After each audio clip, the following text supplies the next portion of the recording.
he knows. He doesn't even know what he knows. He claims he's from the 31st century. I'm Jessica. Everyone knows Limelight. The Fatal Five are coming!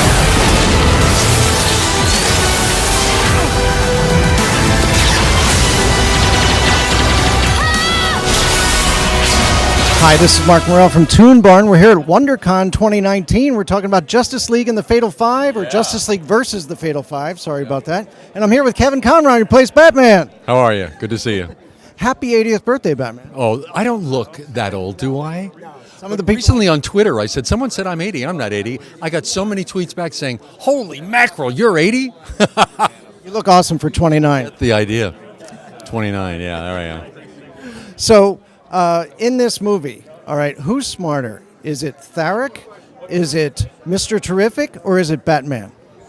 Personally, I always side with Batman because he's, the great detective. He is the great detective. So, yeah, he's the great detective. Unfortunately, at the beginning of the movie, he's responsible for something going wrong that sort of sets up the movie. So that's a problem. Okay. So how does Batman feel about the Justice League evolving in 1,000 years into the Legion of Superheroes? Yeah, isn't that exciting? The wonderful thing about coming back and doing this show was working with the cast again. George and Susan. It's just so wonderful getting back together with this group of actors that I worked with 20 years ago and haven't done much with since then. So, I see them at Comic-Cons, but we haven't actually recorded much together. And it's funny, when you pick up with actors you worked with so well so long ago, it's like you're just continuing the sentence. You know what I mean? 10 years later, it's you just pick up the thread right away. It's like no time has passed at all. So all of these relationships were picked up again in this story for all of us, which was really fun to play. So when Batman finds out that there's this Legion of Superheroes 1,000 years in the future in the 31st century, how does that, because even Miss Martian gives him a little bit of a nod about, they're all teenagers. How does that make you feel? I know. Makes me feel like I'm 80. He is 80. No, he does. You know what it does? It only underlines his outlier status, his outsider status, which he always feels. It's part of his MO. So it's a little more dramatic in this movie than in others. He's definitely an outlier. All right. Well, I want to thank you for joining us at ToonBarn here at WonderCon. Good talking to you. Take care. All right. Thanks.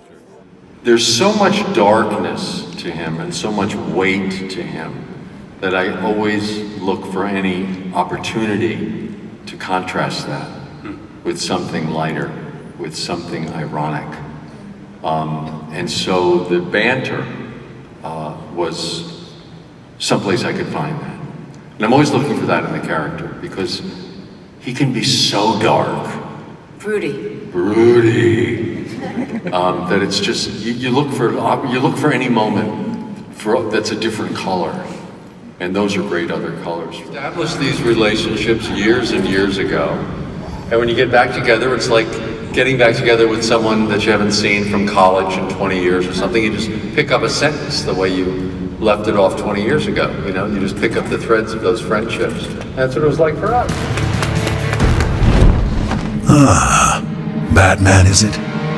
I think I will disintegrate you slowly.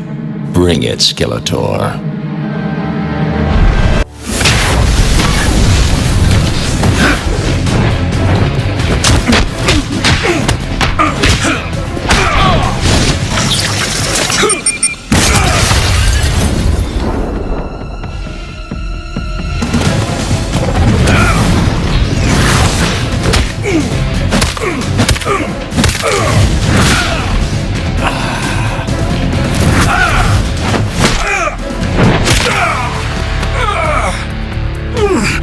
I can't move my arm!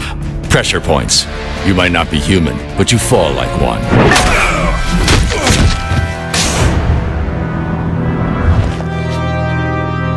You are scary.